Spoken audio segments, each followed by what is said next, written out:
Better believe it. Let's go. This is a new era.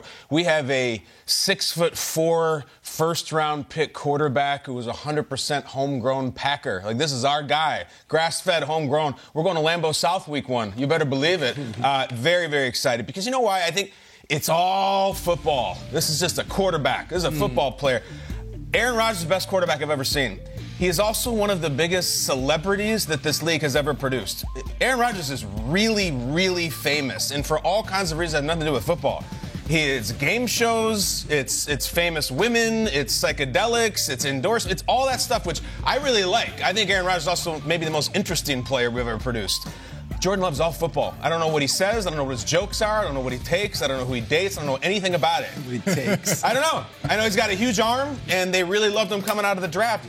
You know, for Packers fans, even Favre got really annoying at the end. There was a lot of non-football stuff and the vacillation and I'm going to retire. Like, that's gone on now for 20 years where it's been not all about football. Jordan Love, football. You know, Aaron Rodgers, I think, sucks all the oxygen out of any room he walks into and any field that he steps on just by the sheer fame and personality and aura. And we're seeing it on Hard Knocks. It's like, it's Rodgers. Like, Elvis is in the building. Jordan Love's like, I'm a quarterback. And I think if you are a Packers fan, you are some guy from Eau Claire or Sheboygan who are like, I'm not a vocational Aaron Rodgers fan. I celebrate the Packers.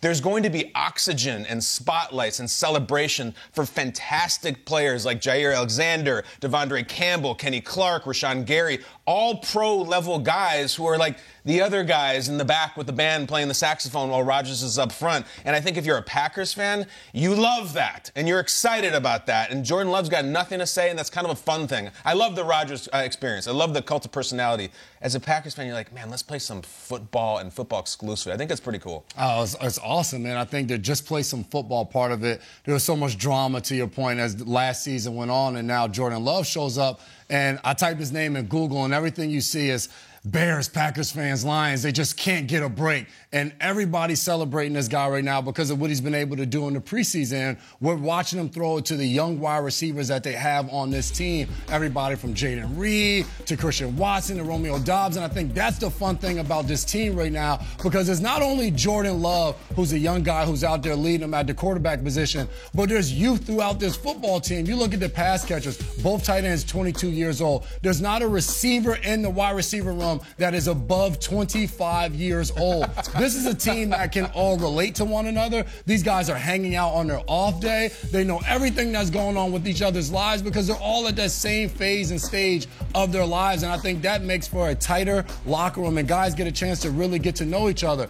I think for Packers fans, hell yeah, you're fired up for this season and for Jordan Love, but you're doing it kind of precautionary because you know he's still young. His last start was in November of 2021. This will be his second career start, week 1, against the Bears. So there's going to be some bumps along the ride. There's going to be some things. It's like you're at the amusement park, you get in a roller coaster, the harness comes down, and you're fired up, you're excited, but the ride starts, and right away you close your eyes because you're a little nervous, you're a little scared of what happens. The tick up, but the excitement level, you're in your seat, you're ready to go, and then the drop hits, and you're like, oh, what did I just sign up for? Yeah. And then the ride's over, and you're just like, there were some scary moments. There were some times I closed my eyes. I was a little nervous, but at the end, you know what? That was one hell of a ride, and I enjoyed the journey. I think that's what Packers fans feel right now for Jordan Love. We're going to enjoy this journey. It's not always going to be great, but it's going to be a fun. You know, they take the picture on the ride, and you come off, and you're like, look, I was having a good time. I think it might be. As new age as it is, and as young as it is, this is so old school. He's been waiting and cooking in the lab for 3 full seasons, and now it's like, all right, here we go. All these other quarterbacks are thrown into the fire. Yeah. Okay, first-round pick, you're going week 1. Yeah. Jordan Love's been sitting there in a room with Aaron Rodgers, and for many of them, Luke Getsy, and with Nathaniel Hackett, and now with Tom Clements and Matt LaFleur, and it's like he has had all the instruction and time and education to learn, and it's been done without any pressure to get on the field. That is such a rarity for an NFL. It's like, imagine Anthony Richardson starts in 2026. 2026. Like, that's we don't see him till then. And had a Hall of Famer committed to helping and making sure he's going to get there. It's true. It's such a leg up. It's such an advantage. So whereas we're looking at him like, oh, young quarterback, just like Bryce Young. It's not.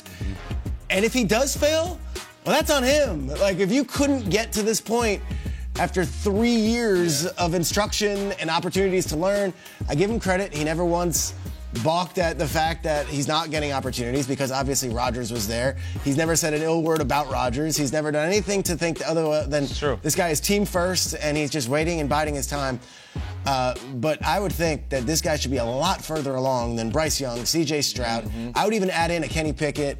I would add in some of those other third-year quarterbacks, too, who've actually started Fields. And even in a way like, Trey Lance and all he's been through, it's like, okay, yeah, you've been through a lot, but you've actually been given a starting job. This is his first time. So in closing, I watch all these Kurt Warner videos. He does that Quarterback Confidential, and it's a great series. And, there's a lot of people on TV who don't watch tape, and they talk about it, and they just talk about Kurt Warner, I know, watches the tape because I've seen him just, sit there with his iPad, and he's watching the tape, Well, Kurt was raving about Jordan Love's preseason tape because of the progressions.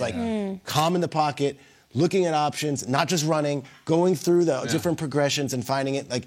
That's the mental aspect of it. His body language is good. It is. He seems chill completely. Yeah, he's confident. So whereas there are these younger quarterbacks that their first instinct is to run, it seems like Love is playing quarterback. He knows where to go with the ball. He's got a good leg up on these other guys who are the similar peers in his generation. Well, that's what Gutekunst just said. He called him a cool customer, which is what you want under pressure. Remember in the spring we were joking about how Trey Lance and Jordan Love, they could go to Cabo together, and that would be the most mysterious vacation two people would ever take, because we could not figure these two out. I think everywhere else in the universe, mystery is fun and has intrigue, except for football. I think in football, people want answers. I think the excitement should lie in the fact that Packers fans are finally going to have answers. To Jason's point, it might not be pretty, it might not go the way you want it to, but at least you'll know something that you just have been unable to attain from a baseline information standpoint when it comes to Jordan Love. You're going to see him in every single situation, good, bad, or ugly, but at least you'll know. And I think, the NFL or the Cowboys put an Instagram post out yesterday about Trey Lance in his Cowboys jersey, and I was looking at the comments. A lot of people are like, why is this a post? Why do we care? It's what number quarterback is he in Dallas? Yeah. It's because we don't know what Trey Lance is about, and people just so badly want to figure it out. At least if I'm a Packers fan, I'm excited about the answer, because then you can move forth. Speaking of the answer, we know what Aaron Rodgers is about. All right, so we saw him in Hard Knocks. The intimate look at him at practice is that he's a perfectionist. He's like 17, step into my office, and then he goes into his PhD.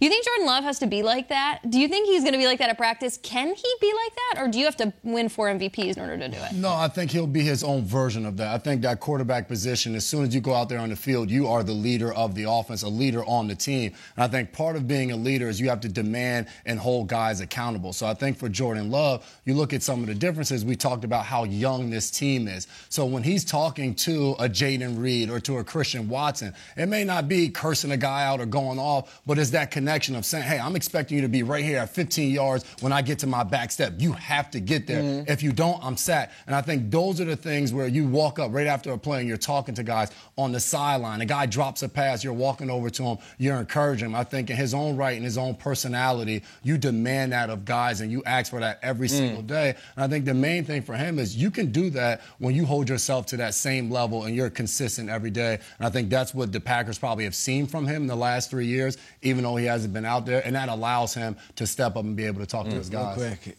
Jonathan Taylor, that would have been sexy. Yeah. Because then they'd have Dylan and Jones and Taylor and a machine and Love. Do you keep all three of them? I don't know.